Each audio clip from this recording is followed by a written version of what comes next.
కాంగ్రెస్ నేతలకు, అగ్రనేతలకు, మీడియా మిత్రులకు మీ అందరికీ సవినయంగా నమస్కరిస్తున్నాను చేతులు జోడించి. ఈనాటి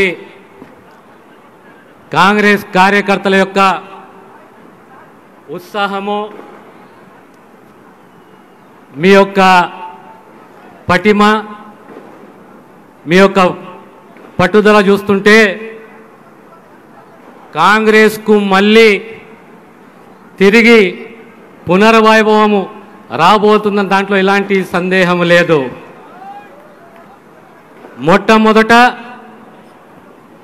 గత 6 సంవత్సరాలు కాంగ్రెస్ పార్టీ అధ్యక్షునిగా కాంగ్రెస్ పార్టీని తెలంగాణ రాష్ట్రంలో నడిపించిన ఉత్తమ్ కుమార్ రెడ్డి గారికి నా హృదయపూర్వక ధన్యవాదాలు తెలియజేస్తూ,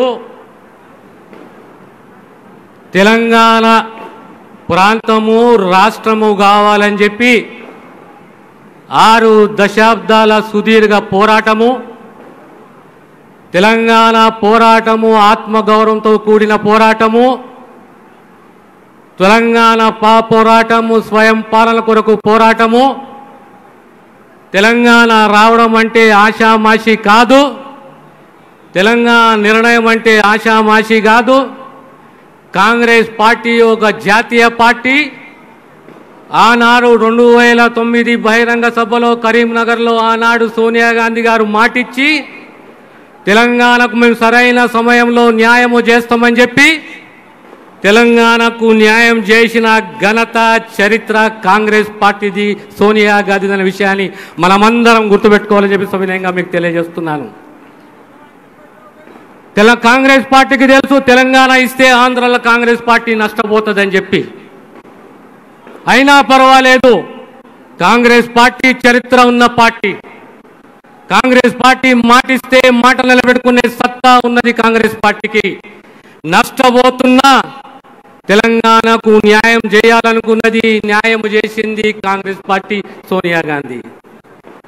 ఎలాంటి తెలంగాణ కలగన్నా మనము స్వేచ్ఛతో కూడిన తెలంగాణ, ఆత్మగౌరవంతో కూడిన తెలంగాణ, మన హక్కులు, మన ఉద్యోగాలు, మన నిధులు.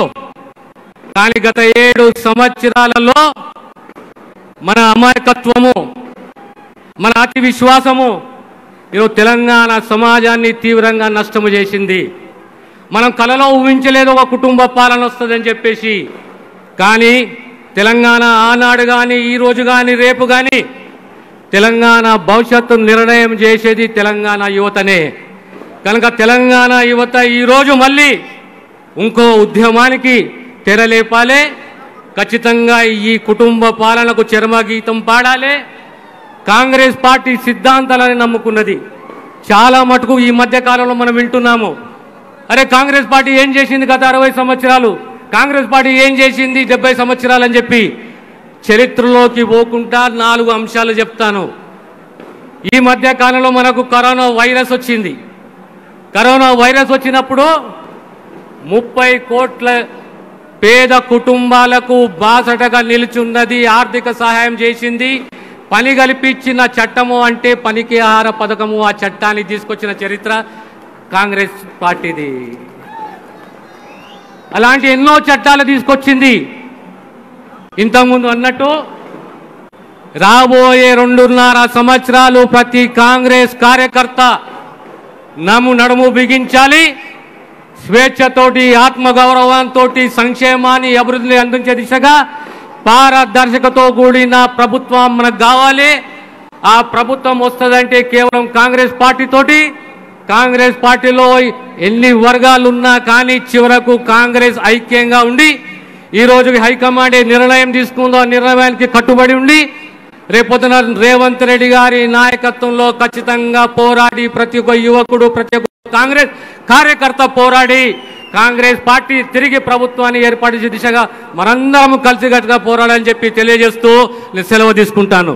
Congress party, Congress party, Sonia Gandhi, hi friends, మా టుడే టుమారో యూట్యూబ్ ఛానల్ చూస్తున్నందుకు చాలా థ్యాంక్స్. మరిన్ని లేటెస్ట్ వీడియోస్ కోసం వెంటనే సబ్స్క్రైబ్ చేయండి. అలాగే ఈ బెల్ ని కూడా రింగ్ చేసేయండి. మా నోటిఫికేషన్స్ అన్ని మీ మొబైల్లో వస్తాయి. అలాగే మా వీడియోస్ మీకు నచ్చితే లైక్ చేయండి, షేర్ చేయండి, నచ్చకపోతే కామెంట్ చేయండి.